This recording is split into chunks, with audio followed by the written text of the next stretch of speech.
Students, welcome back to subs nursing tutorial. आज के video में हम नर्सिंग कॉम्पिटिटिव एग्जाम के लिए इंपॉर्टेंट क्वेश्चंस डिस्कस करेंगे। यदि आप हमारे चैनल पर नए हैं और आपने हमारा चैनल सब्सक्राइब नहीं किया है तो प्लीज़ रेड बटन पर क्लिक कर लीजिए और हमारा चैनल सब्सक्राइब कर लीजिए।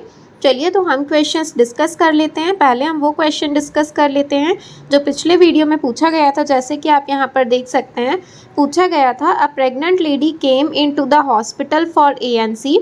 Which medicine was prescribed by an on-duty doctor to prevent NTD? यहाँ पर पूछा गया था कि एक प्रेग्नेंट लेडी है जो कि एंटीनेटल केयर के लिए हॉस्पिटल में विजिट कर रही है, तो जो ड्यूटी डॉक्टर रहेंगे वो NTD it means neural tube defect से प्रिवेंट करने के लिए जो प्रेग्नेंट लेडी है उसे कौन सा मेडिसिन प्रिस्क्राइब करेंगे। ऑप्शंस यहाँ पर दिए गए थे। Option number A is folic acid, option number B is iron, option number C is zinc and option number D is phosphate. तो यहाँ पर इसका जो राइट आंसर था that is option number first, folic acid. Pregnant lady को anti neural tube defect से prevent करने के लिए जो है फॉलिक एसिड प्रिस्क्राइब किया जाता है। उसके बाद नेक्स्ट क्वेश्चन डिस्कस कर लेते हैं। यहाँ पर पूछा गया है identify cannula gauge size in following image. यहाँ पर पूछा गया है जो इमेज में कैनुला दिया गया है इसका साइज हमें बताना है। ऑप्शंस यहाँ पर देख सकते हैं। Option number A is 16 gauge cannula, option number B is 18 gauge, option number C is 20 gauge and option number D is 22 gauge.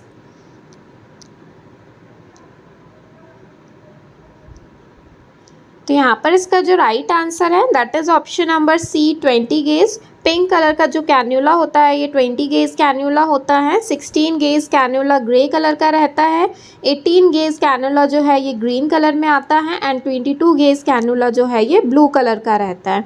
उसके बाद हम नेक्स्ट क्वेश्चन डिस्कस कर लेते हैं। यहाँ पर पूछा गया है आइडेंटिफाई दिस इमेज। यहाँ पर जो इमेज दी गई है इसे हमें आइडेंटिफाई करना है, ये किस चीज़ की इमेज है। ऑप्शंस दिए गए हैं। Option number A is linear stapler, option number B is Ethicon circular stapler, option number C is Endopath stapler and option number D is vascular stapler.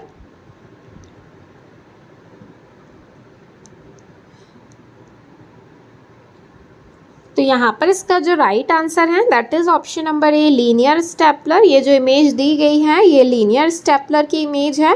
Linear stapler का फंक्शन होता है जो भी tissues वगैरह हैं उन्हें कट करना। यहाँ पर आप देख सकते हैं the linear cutting stapler is used in abdominal surgery, thoracic surgery, gynecology and pediatric surgery.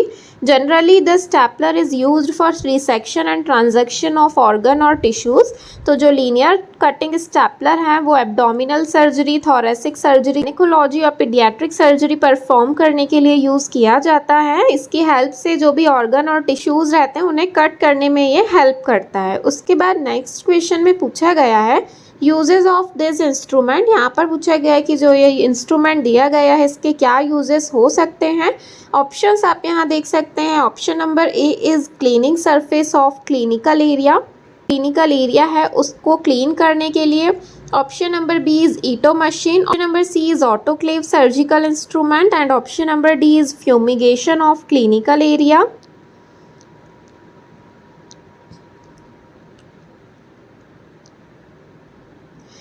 तो यहाँ पर इसका जो राइट आंसर है that is option number D fumigation of clinical area. Clinical area को फ्यूमिगेट करने के लिए इस मशीन का यूज़ किया जाता है।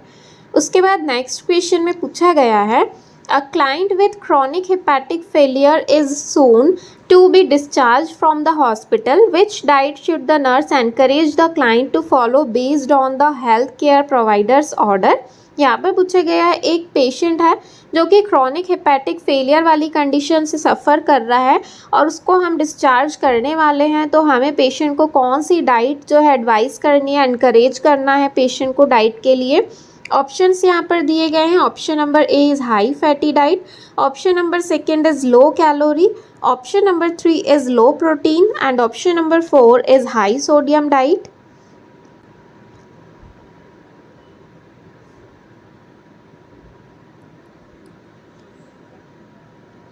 तो यहाँ पर इसका जो राइट आंसर है that is option number 3 low protein. हम पेशेंट को लो प्रोटीन डाइट एडवाइस करेंगे क्योंकि यहाँ पर दिया गया है क्रोनिक हेपेटिक फेल्योर, मतलब जो लीवर है वो क्रोनिक फेल्योर वाली कंडीशन में है और जो लीवर का वर्क होता है मेटाबॉलिज्म करने का, तो जो प्रोटीन का मेटाबॉलिज्म है वो अच्छे से नहीं कर पाएगा लीवर, इसलिए हमें पेशेंट को लो प्रोटीन डाइट एडवाइस करनी है।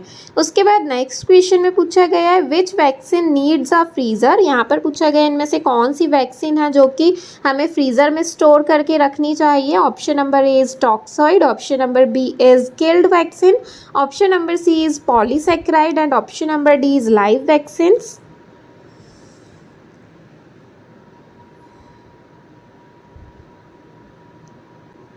तो यहाँ पर इसका जो राइट आंसर है that is option number D live vaccine. हमें लाइव वैक्सीन को फ्रीजर्स में स्टोर करके रखना पड़ता है। उसके बाद नेक्स्ट क्वेश्चन में पूछा गया है cyanotic spell present in which disease. यहाँ पर पूछा है साइनोटिक स्पेल जो है वो कौन सी डिसीज़ कंडीशन में प्रेजेंट रहती है ये कंडीशन।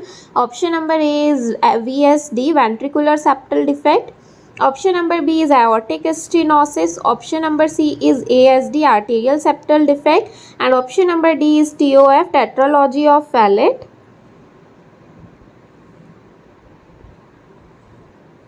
तो यहाँ पर इसका जो राइट आंसर है that is option number D TOF tetralogy of Fallot वाली कंडीशन में जो चाइल्ड रहता है उसमें साइनोटिक स्पेल वाली कंडीशन प्रेजेंट रहती है। ये जो डिफेक्ट है इसमें 4 टाइप्स के डिफेक्ट प्रेजेंट रहते हैं हार्ट में। उसके बाद नेक्स्ट क्वेश्चन में पूछा गया है नॉर्मल फीटल हार्ट रेट।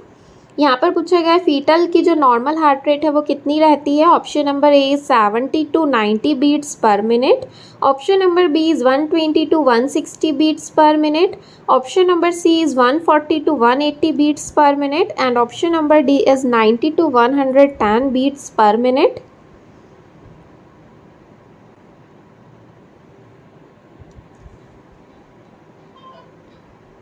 तो यहाँ पर इसका जो राइट आंसर है that is option number B 120 to 160 beats per minute normal fetal heart rate रहती है।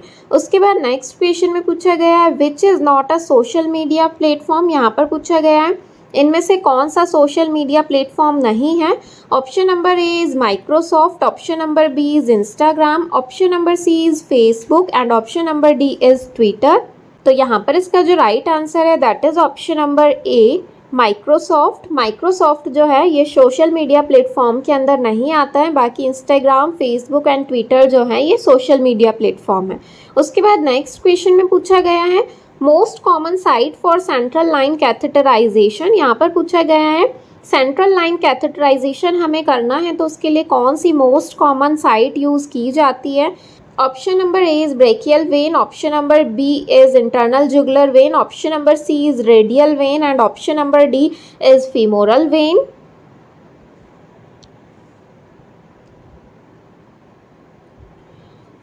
तो यहाँ पर इसका जो राइट आंसर है that is option number B internal jugular vein में सेंट्रल लाइन कैथेटराइजेशन जो है इसे इंसर्ट किया जाता है। और आप देख सकते हैं जो इंटरनल जुगुलर वेन है यहाँ पर इंसर्ट किया जाता है central line catheter. Next question discuss कर लेते हैं। यहाँ पर पूछा गया है ET tube size 5 mm used in following. यहाँ पर पूछा गया है कि यदि हम 5 mm ET ट्यूब यूज़ कर रहे हैं तो वो इनमें से हम किस पर्सन के लिए यूज़ कर रहे हैं। Option number A is older person, option number B is infant, option number C is adult and option number D is child. तो यहाँ पर इसका जो राइट आंसर है that is option number D child. Child के लिए जो है 5 mm जो ET ट्यूब का साइज़ है ये यूज़ किया जाता है। और यदि एडल्ट के लिए देखा जाए तो मेल में जो है 8.0 का ET ट्यूब यूज़ किया जाता है एंड फीमेल में 7.0 का जो ET ट्यूब है वो यूज़ किया जाता है। फिर उसके बाद नेक्स्ट क्वेश्चन देख लेते हैं। यहाँ पर पूछा गया है highly heat resistance vaccine is. यहाँ पर पूछा गया है कि इनमें से सबसे ज़्यादा हीट रेजिस्टेंस वैक्सीन कौन सी है। Option number A is TT tetanus, option number B is BCG, option number C is OPV and option number D is MMR। तो यहाँ पर इसका जो राइट आंसर है that is option number A, TT tetanus toxoid जो vaccine है ये most heat resistance vaccine रहती है। उसके बाद नेक्स्ट क्वेश्चन में पूछा गया है कौन complication after perforation of appendix. यहाँ पर पूछा गया है कि यदि किसी पेशेंट का जो अपेंडिक्स है वो परफोरेट हो जाए या रप्चर हो जाए तो उससे क्या कॉम्प्लिकेशन हो सकता है। Option number A is PID, pelvic inflammatory disease. Option number B is peritonitis. Option number C is intestinal obstruction and option number D is hemorrhage।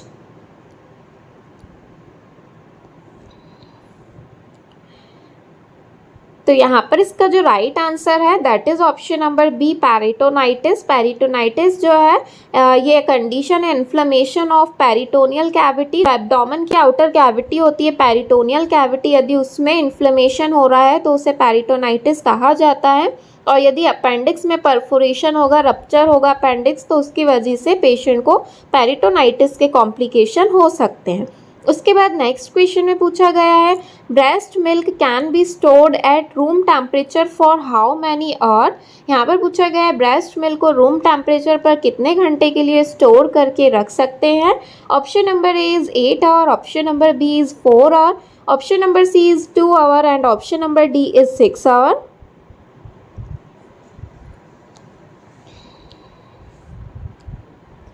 तो यहाँ पर इसका जो राइट आंसर है that is option number B, 4 our.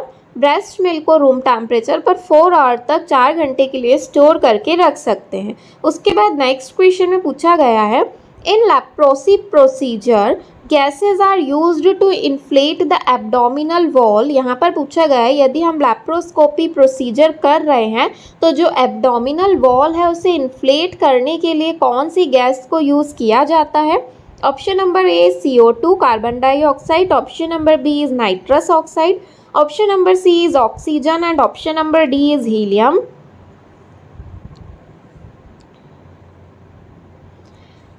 तो यहाँ पर इसका जो राइट आंसर है that is option number A, CO2 carbon dioxide gas को जो है एडमिनिस्टर किया जाता है जो भी एब्डोमिनल वॉल है उसे इन्फ्लेट करने के लिए।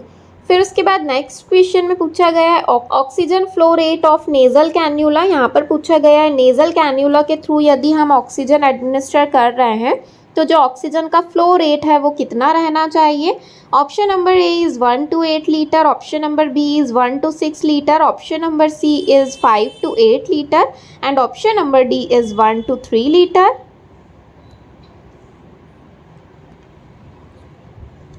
तो यहाँ पर इसका जो राइट आंसर है that is option number B, 1 to 4 litre. 1 to 4 litre के फ्लो रेट से हम नेजल कैन्यूला के थ्रू ऑक्सीजन जो है सप्लाई कर सकते हैं। 1 to 6 लीटर तक हम कर सकते हैं या ऑप्शन में 1 to 4 लीटर दिया है, इसलिए एवरेज जो हमारा राइट आंसर रहेगा दैट इज़ 1 to 4 लीटर। उसके बाद नेक्स्ट क्वेश्चन में पूछा गया है which drug is used for prophylaxis of manic depressive disorder. यहाँ पर पूछा गया है कि पेशेंट को यदि मैनिक डिप्रेसिव डिसऑर्डर है तो उसके लिए हम कौन सा प्रोफिलैक्सिस ड्रग यूज़ करेंगे। Option number A is phenytoin, option number B is lithium, option number C is haloperidol and option number D is valproate.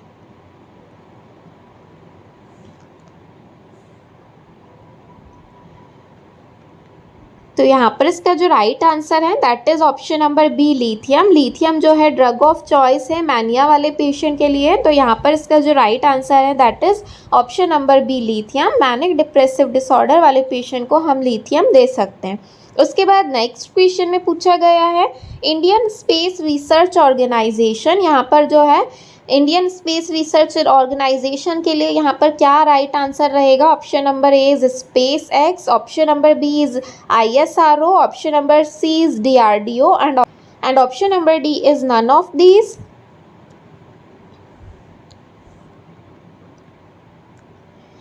तो यहाँ पर इसका जो राइट आंसर है that is option number B, ISRO. That is ISRO, Indian space research organisation. फिर उसके बाद next question में पूछा गया है आइडेंटिफाई दिस इंस्ट्रूमेंट। यहाँ पर हमें बताना है कि ये इंस्ट्रूमेंट कौन सा है। ऑप्शंस यहाँ पर दिए गए हैं। Option number A is curved artery, option number B is straight artery, option number C is Cheatle forceps and option number D is Allis forcep.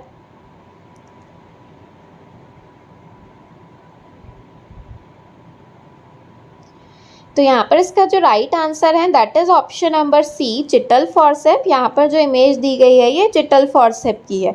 उसके बाद नेक्स्ट क्वेश्चन में पूछा गया है why is bed rest essential in pre eclampsia. यहाँ पर पूछा गया है कि प्री एक्लैम्सिया वाले पेशेंट को बेड रेस्ट क्यों एसेंशियल है। ऑप्शंस यहाँ देख सकते हैं। Option number A is prevent eclampsia, क्योंकि ये इक्लैम्शिया से प्रिवेंट करने में हेल्प करता है। Option number B is mobilise tissue fluid circulation and decrease oedema, या फिर ये जो भी टिश्यूज़ में फ्लूइड सर्कुलेशन है उसे मोबिलाइज करता है और एडीमा को डिक्रीज करने में हेल्प करता है। Option number C is prevents premature labour, या फिर प्री मैच्योर लेबर होने से प्रिवेंट करता है। And option number D it improve blood circulation and decrease oedema, या फिर ये ब्लड सर्कुलेशन को इम्प्रूव करता है और एडीमा को डिक्रीज करने में हेल्प करता है।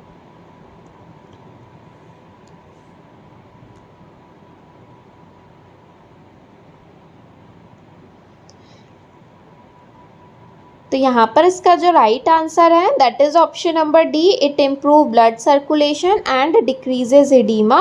जो प्री एक्लैम्सिया में हम बेड रेस्ट एडवाइस करते हैं पेशेंट को, उससे क्या पेशेंट को फ़ायदा होगा, जो ब्लड सर्कुलेशन है वो इम्प्रूव होगा, जिसकी वजह से जो पेशेंट की बॉडी में एडीमा हो रहा है वो डिक्रीज होता है। फिर उसके बाद नेक्स्ट क्वेश्चन में पूछा गया है mother tells the nurse that one of her children has chicken pox and ask what she should do to care for that child. When teaching the mother, the nurse should instruct the mother to help her child prevent। यहाँ पर पूछा गया है एक mother हैं जिनके children को chicken pox हुआ है और वो अपने बच्चे की केयर कर रही हैं, तो उस टाइम पर हमें व्हेन टीचिंग द मदर, जब हम जो मदर है उसे टीचिंग दे रहे हैं, हेल्थ टॉक दे रहे हैं, तो हमें किस चीज़ को इंस्ट्रक्शन देना है, किस चीज़ के लिए हमें मदर को इंस्ट्रक्शन देने हैं जो कि जो मदर है उसे हेल्प कर सकता है अपने चिल्ड्रन को उस चीज़ से प्रिवेंट करने के लिए। ऑप्शंस यहाँ पर दिए गए हैं, तो यहाँ पर आप क्वेश्चन फिर से रीड कर लीजिए अच्छे से। ऑप्शंस यहाँ पर दिए गए हैं। Option number A is acid base imbalance, option number B is malnutrition, option number C is skin infection and option number D is respiratory infection.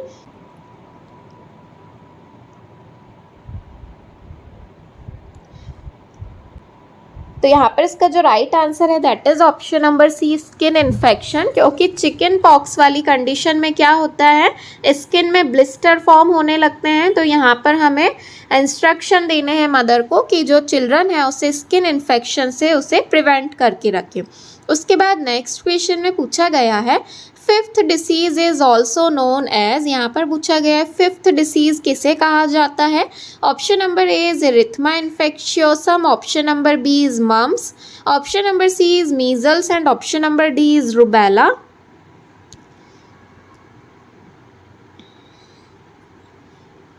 तो यहाँ पर इसका जो राइट आंसर है that is option number A, erythema infectiosum. Erythema infectiosum कहा जाता है fifth disease को। फिफ्थ डिसीज़ जो है ये एक वायरल इन्फेक्शन होता है। यहाँ पर आप देख सकते हैं इस कंडीशन में इस तरीके के जो चिल्ड्रंस होते हैं उनके चीक्स में इस तरीके के पैचेस, रेड रेड पैचेस देखने को मिलते हैं। यहाँ पर आप देख सकते हैं Fifth disease is a viral disease caused by a parvovirus B19 that often result in the red rashes on the arm, legs and cheeks. For this reason it is also known as slapped cheek diseases। यहाँ पर आप देख सकते हैं जो fifth disease है ये पर्वोवायरस B19 की वजह से होता है। एक प्रकार का वायरल डिसीज़ है जिसमें जो चिल्ड्रन है उसके आर्म्स में, लेग्स में, चीक्स में रेड रैशेस हमें देखने को मिलेंगे और इस डिसीज़ को स्लैप्ड चीक डिसीज़ भी कहा जाता है। उसके बाद नेक्स्ट क्वेश्चन में पूछा गया है which time is the most difficult to control diabetes during the maternity cycle. यहाँ पर पूछा गया है अगर मैटरनिटी साइकिल में किसी प्रेग्नेंट वुमन को क्या हो, डायबिटीज़ हो जाए, तो कौन सा मोस्ट डिफ़िकल्ट पीरियड रहेगा डायबिटीज़ को कंट्रोल करने के लिए। Option number A is first trimester, option number B is last trimester, option number C is labour and delivery and option number D is puerperium.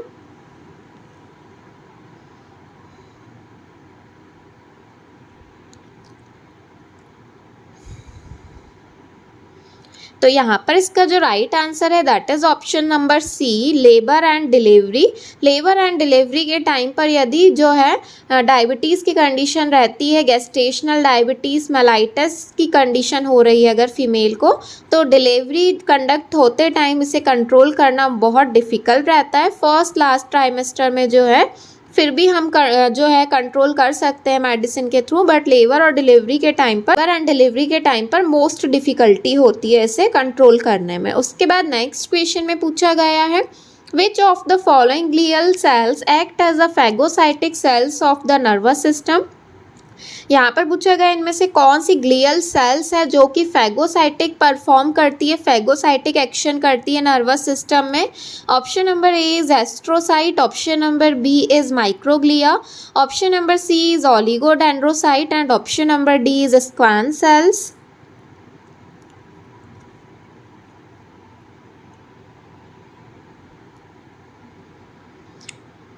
तो यहाँ पर इसका जो राइट आंसर है that is option number B, microglia. Microglia cell जो है इसका function रहता है फैगोसाइट करना, फैगोसिटिक फंक्शन है। और जो एस्ट्रोसाइट सेल्स हैं ये blood brain barrier function perform करते हैं। यहाँ पर ओलिगोडेंड्राइट सेल्स एंड स्क्वान सेल्स जो हैं ये माइलिन शीट का फॉर्मेशन करने के लिए जो है रिस्पॉन्सिबल होते हैं। फिर उसके बाद नेक्स्ट क्वेश्चन देख सकते हैं। यहाँ पर पूछा गया है which of the following ventricle is diamond shape.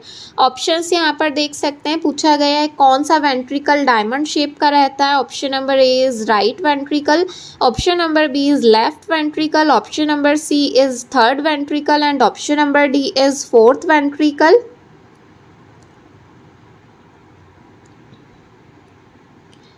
तो यहाँ पर इसका जो राइट आंसर है that is option number D, fourth ventricle. Fourth ventricle का शेप जो है डायमंड शेप रहता है। यहाँ पर आप देख सकते हैं टोटल 4 वेंट्रिकल्स होते हैं ब्रेन में। यहाँ पर आप पूरे चारों वेंट्रिकल्स देख सकते हैं। जो फर्स्ट और सेकंड वेंट्रिकल्स रहते हैं इन्हें राइट लेटरल और लेफ्ट लेटरल वेंट्रिकल कहा जाता है। थर्ड वेंट्रिकल जो यहाँ सेंटर में रहता है और फोर्थ वेंट्रिकल जो है यहाँ लास्ट में जो दिख रहा है डायमंड शेप जो वेंट्रिकल जिसे बोला गया है, ये ग्रीन कलर से जो इंडिकेट हो रहा है ये फोर्थ वेंट्रिकल होता है। यहाँ पर जो फर्स्ट और सेकंड वेंट्रिकल्स हैं जिन्हें राइट लेटरल और लेफ्ट लेटरल वेंट्रिकल कहा जाता है ये सी शेप वेंट्रिकल्स रहते हैं। और ये जो वेंट्रिकल्स हैं इनमें सेरिब्रोस्पाइनल फ्लूइड जो है ये प्रेजेंट रहता है। उसके बाद नेक्स्ट क्वेश्चन में पूछा गया है which explanation is accurate regarding interception. यहाँ पर पूछा गया है इनमें से कौन सा एक्सप्लेनेशन जो है वो करेक्ट रहेगा, एक्यूरेट रहेगा रिलेटेड टू इंटरसेप्शन जो डिसीज कंडीशन है उसके लिए। Option number A is kinking of bowel into itself, option number B is band of connective tissue compressing the bowel, और या फिर जो भी बॉवल है इंटेस्टाइन है उनके कनेक्टिव टिश्यू कंप्रेस हो जाना, बैंड हो जाना। Option number C is telescoping of proximal loop to distal loop, या फिर जो प्रॉक्सिमल लूप है वो डिस्टल लूप में टेलीस्कोप हो जाए। Option number D is protrusion of an organ through wall that contains it, या फिर जो ऑर्गन है उसका प्रोट्रूजन हो जाना, बाहर की तरफ निकल जाना।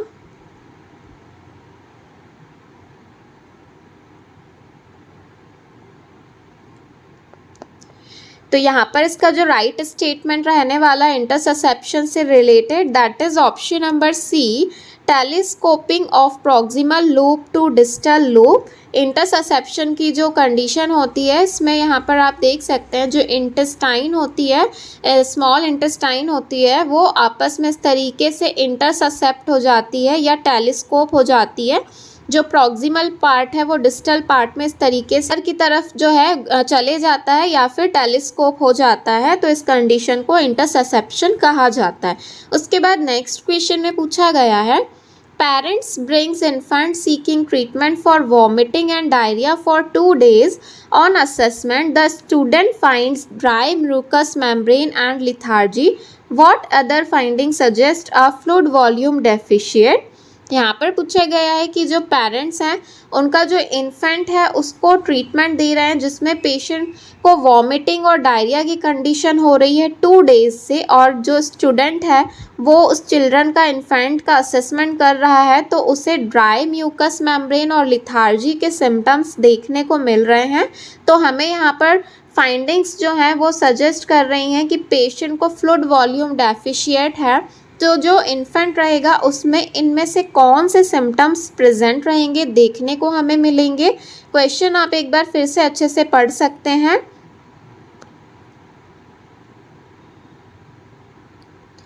उसके बाद यहाँ पर आप ऑप्शंस देख लीजिए। Option number A is a sunken fontanel, option number B is increased pulse rate, option number C is increased BP and option number D is decreased urine specific gravity.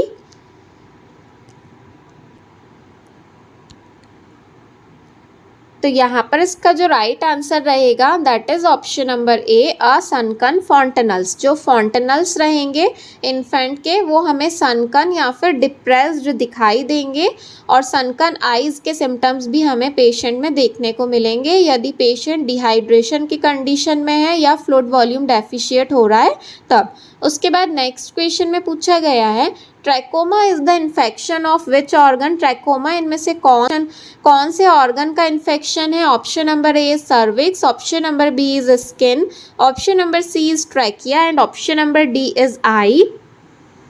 तो यहाँ पर इसका जो राइट आंसर है वो आप हमें comment box में कमेंट करके बताइएगा। वीडियो पसंद आया हो तो प्लीज़ वीडियो को लाइक कर दीजिए, अपने फ्रेंड्स के साथ शेयर कीजिए, और यदि आपने हमारा चैनल सब्सक्राइब नहीं किया है तो प्लीज़ चैनल को सब्सक्राइब कर लीजिए। Thank you.